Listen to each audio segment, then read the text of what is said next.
quick video is on our Timelogs feature. Now this allows you to track your team's time carrying out various tasks. It allows you to attribute a cost to that, and that cost can feed into either the project cost, which therefore can allow you to have a clearer view of profitability.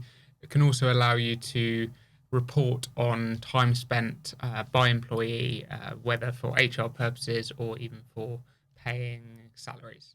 It's available in the menu here. So if I go to this page, this gives me a view of total time spent by all of my team. Obviously, there's a lot of test data in there, and I can filter this. We're going to go to the users section, and for example, I'm going to use this field agent as an example. So I can set an hourly rate against John Fred here. So let's say he's paid £30 an hour. Once that's put in, that means when he tracks time, it will be attributed at that cost. So the other thing to do before I get started is if I go to my company and I go to time tracking, I can actually set different types for time. So when the user is inputting a time log, they can say, I was doing work, I was traveling, but these can be your own categories that can be used by your team once you've set those up. If I were to go to the mobile app now as John Fred in this example, I would click on this event.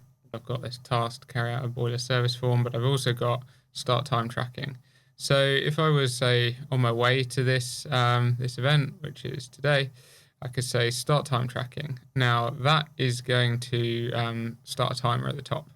If I've forgotten to start this time, which is going to happen not infrequently, you can reset this. So I'd be tracking time. We'd want start tracking when they start that particular activity. So when they come to finish it, they just hit complete. Then it gives them the option to select from your statuses. So we're going to put traveling here, and we're going to say, well, actually, I forgot to start it when I left. And actually I was traveling for 15 minutes. Some notes that can be filled in there, and then I could say record time log. And as a field agent, that information is kept separate, but I can click view time logs. Now I've submitted that, I can't edit it. The admin team can edit it, so we don't really want them coming back and editing things after they've submitted it. But if they really have made a mistake and they contact you as an admin, that can then be changed.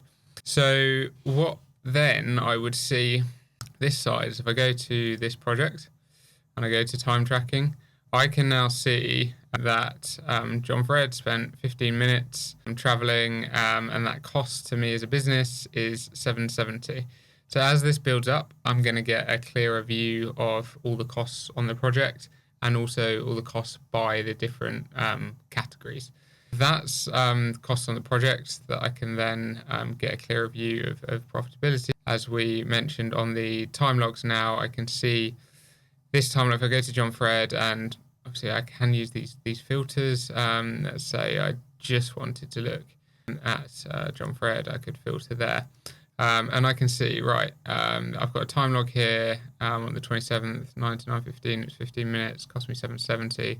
Was traveling, and the customer was Bob Smith. This was the that should be a project reference, and the event was boiler service booking. So if I wanted to go and look, that customer's, I don't know, made some comments that I need to go and make some notes here. Well, now I can see, well, this is the customer and these are all the past projects.